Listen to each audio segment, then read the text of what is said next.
시장에 보는 눈을 키우는 시간입니다. 오늘은 탐방을 자주 다녀오시는 분이죠. 지민홍 신한금융투자 한남동 PW센터 팀장님이십니다. 팀장님 안녕하세요. 안녕하세요. 안녕하세요. 오늘은 어디 갔다 오셨나요? 오늘은 리메드란 회사를 다녀왔고요.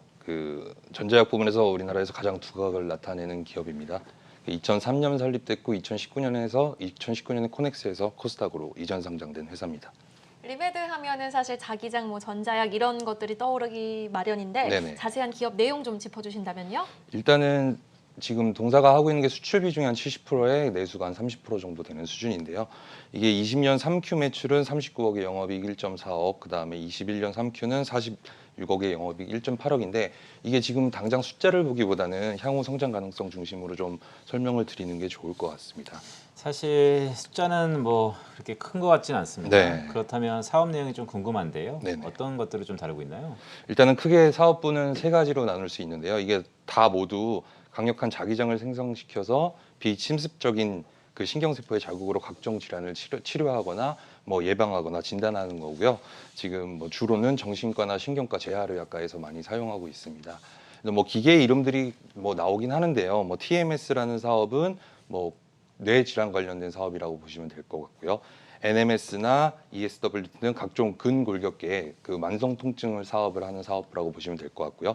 그다음에 CSMS 사업이라고 하는 거는 에스테틱 사업이라고 보시면 될 것 같습니다. 이렇게 크게 세 가지 사업부로 나눠져 있습니다. 네, 그러면 뇌 쪽이라든지 아니면 네. 에스테릭이라든지 만성 통증에 좀 주력하고 있는 기업인 것 같은데 네네. 그럼 의료기기뿐만 아니라 전자약에도 지금 좀 심혈을 기울인다고 들었어요. 네. 좀 주목해야 할 부분이 있다면 어떤 부분이 있을까요? 그러니까 이 전자약이란 걸 일단 먼저 개념부터 조금 말씀드리면 이게 용어 자체는 전자랑 약품의 합성어인데 결국엔 질병이 원인이 되는 곳에 전기자극 신호를 조절해서 질병을 진단하거나 치료하는 약물의 대체나 보완 기술로 정의하고 있습니다. 근데 기존의 전기자극술 같은 거는 침습적 방식이거든요. 침습적 방식이 뭐냐 하면은 칼로 쨘다거나 몸에 뭘 삽입한다거나 고통을 수반하게 되거든요. 그러면 이게 환자 입장에서는 심리적인 불안정성이 있을 수도 있고요. 경련이 일어나는 부작용 같은 게 있을 수 있거든요.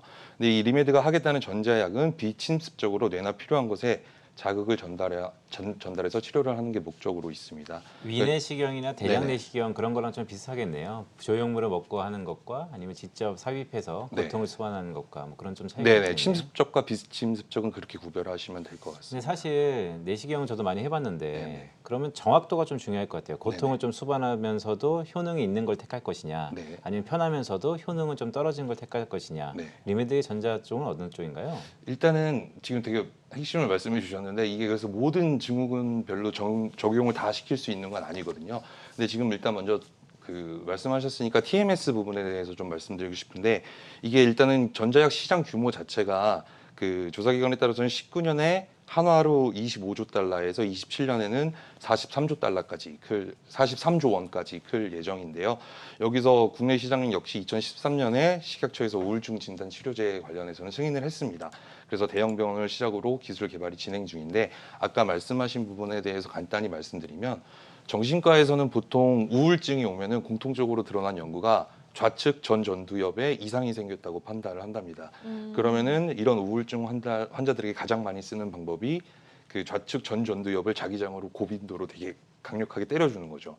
자극을 주는 거군요. 네, 자극을 주는 거예요. 그러면은 좌측 전두엽이 활성화되면서 우울증이 약간 치료됐다, 우울증이 좀 우울감이 나아졌다라는 메커니즘이거든요. 이게 임상시험에서 승인을 받은 치료 기법인가요? 그럼요. 세계에서 두 번째로 승인을 받았고요. 아까 뒤쪽에서 말씀드리겠지만 11월에 미국 FDA 승인을 받은 상태입니다. 네. 근데 이게 되게 장점이 뭐냐 하면 우울증 환자들이 사실 되게 많거든요. 근데 되게 많은데 우울감을 갖고 있는 산모나 예를 들어서 모유수를 하고 있는 분들 같은 경우에는 사실 약 부작용이나 이런 것 때문에 약을 사용할 수 없는 경우들이 있거든요.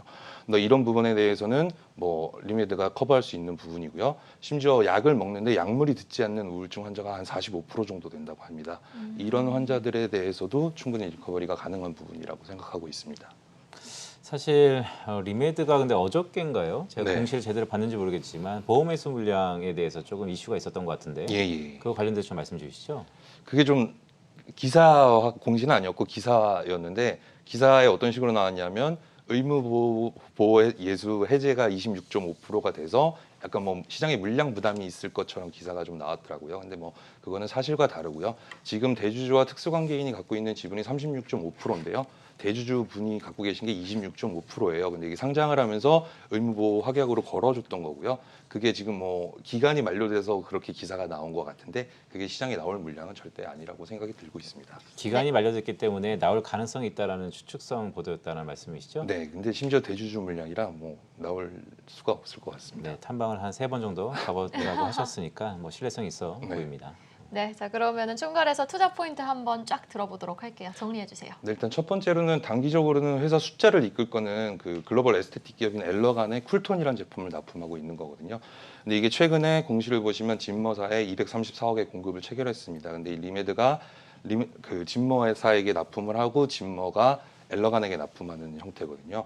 근데 이 쿨톤이라는 제품이 코로나 때문에 한 번도 매출이 없다가 3분기 때부터 다시 매출이 나오기 시작했거든요.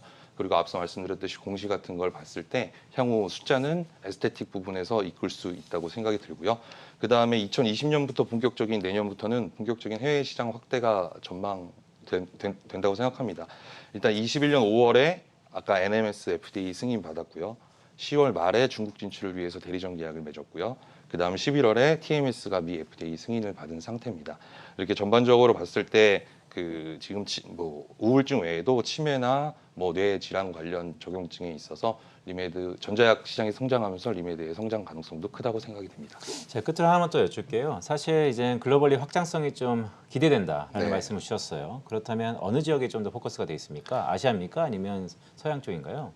지금 엘러간 아까 말씀드린 쿨톤이라는 제품은 당연히 선진 시장에서 많이 쓰고 있고요. 아무래도 시장 규모가 미국이나 유럽이 크기 때문에 지금 리메드는 FDA 승인도 받은 상태고 유럽 인증도 받은 상태라서 양쪽에 다 진출할 수 있을 가능성이 있고요. 선진 시장 중심으로 타겟팅할 것 같습니다. 네. 27조 원에서 43조 원으로 커지는 전자약 시장의 성장이 기대되는 리메드에 대해서 오늘 탑픽 종목으로 가지고 오신 지민홍 팀장님이었습니다. 오늘 말씀 고맙습니다. 감사합니다.